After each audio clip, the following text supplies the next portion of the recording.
भारत माता की जय दोस्तों। कैसे हैं आप सब? शानदार। मैं भी शानदार दोस्तों।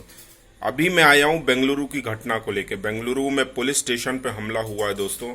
वहां किसी नेता के घर के सामने भीड़ गई है पहले, और आरोप ये था कि प्रोफेट के ऊपर कुछ कमेंट कर दिए पोस्ट, फेसबुक पे पोस्ट।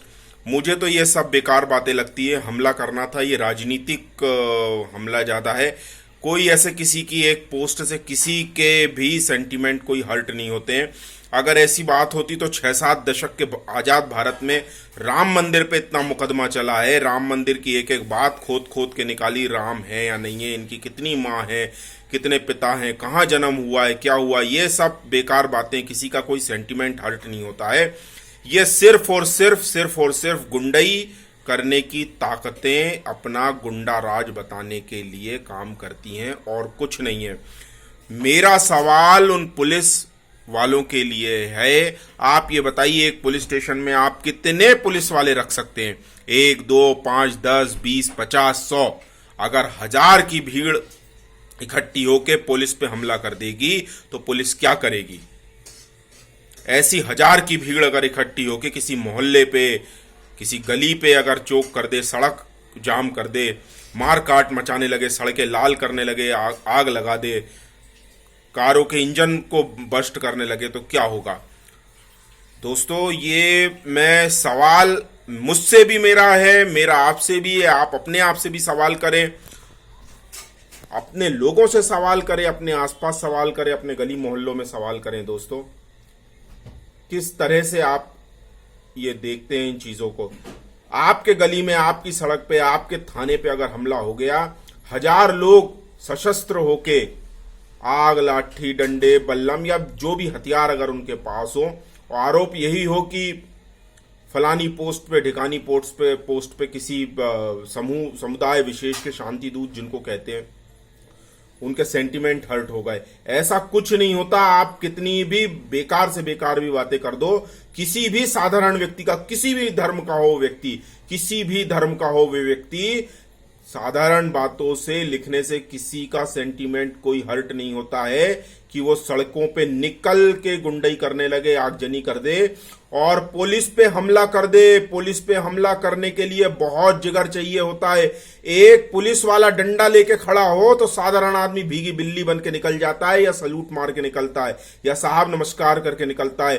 पुलिस थाने पे हमला करने के लिए बहुत जिगर चाहिए, बहुत उन्माद चाहिए, बहुत बहुत बहुत ज्यादा समाज विरोधी बातें होनी चाहिए, बहुत ज्यादा देशद्रोह होने की जरूरत है। ये साधारण बातें नहीं है दोस्तों। मैं आपसे ये कहना चाह रहा हूं कि अभी समय हमारे पास, हमें ऐसी व्यवस्थाएं करना चाहिए, ऐसी व्यवस्था करना चाहिए कि यूपी के योगी आदित्यनाथ जैसा मुख्यमंत्री हो जो सख्त से सख्त एक्शन ले। बेंगलुरु कोई भारत के बाहर नहीं है दोस्तों। बेंगलुरु कोई भारत के बाहर नहीं है। ये बेंगलुरु एक शहर नहीं है, ये बेंगलुरु भारत है। बेंगलुरु भारत है। ये भारत की डेमोक्रेसी के साथ खिलवाड़ है। अगर आप वोट देने का अधिकार रखते हैं, अगर आपको अपना मुख्यमंत्री, अपना विधायक, पार्षद, नेता चुनने का अधिकार है, आपको यह अधिकार कतई नहीं है कि आप सड़क पे जाकर किसी के घर पे पत्थर मारें, पुलिस स्टेशन जलाएं, सड़कें लाल करें। यह अधिकार कतई कतई कतई नहीं दिया जा सकता। दोस्तों, अब हमें अपने स्तर पे भी आवाज उठानी पड़ेगी। ये क्लैश इस तरह से होते हैं, 1000 लोग अगर सड़कों पे उन्मादी बन के निकल आए तो इनको कैसे रोका जाएगा? 5, 10, 20, 50 पुलिस वाले इनको कैसे रोक सकते हैं जब तक कि समाज का इनको समर्थन ना हो? हमें भी चाहिए कि समाज के तौर पे हम, अगर पुलिस को फिजिकल क्लैश संभालने में दिक्कत आ रही है तो फिजिकली भी निकल के पुलिस को सहयोग देने की जरूरत है। ऐसा मैकेनिज्म हमें बनाने की जरूरत है कि अगर पुलिस को 1000 लोगों की जरूरत है, 100 लोगों की जरूरत है, 50 लोगों की जरूरत है, तो लोग निकल के पुलिस को समर्थन दें, पीछे से समर्थन दें, कम से कम खड़े तो हो जाएं पुलिस के साथ में।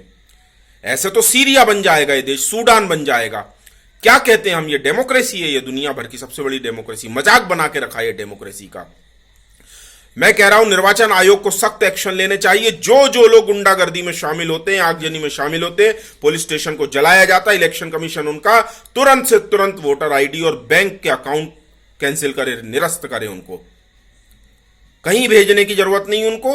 यदि जेल नहीं होती, उनको सख्त कानून नहीं होते, तो इनका कम से कम वोटर आईडी और बैंक अकाउंट निरस्त कर देना चाहिए। इनको कोई सी भी सरकारी सुविधाएं जो गवर्नमेंट ऑफ इंडिया की तरफ से 1 रुपए की भी मदद जाती वो नहीं देना चाहिए, क्योंकि जब ये पुलिस पे हमला कर सकते हैं तो इसका मतलब ये है कि ये सिस्टम को नहीं मानते।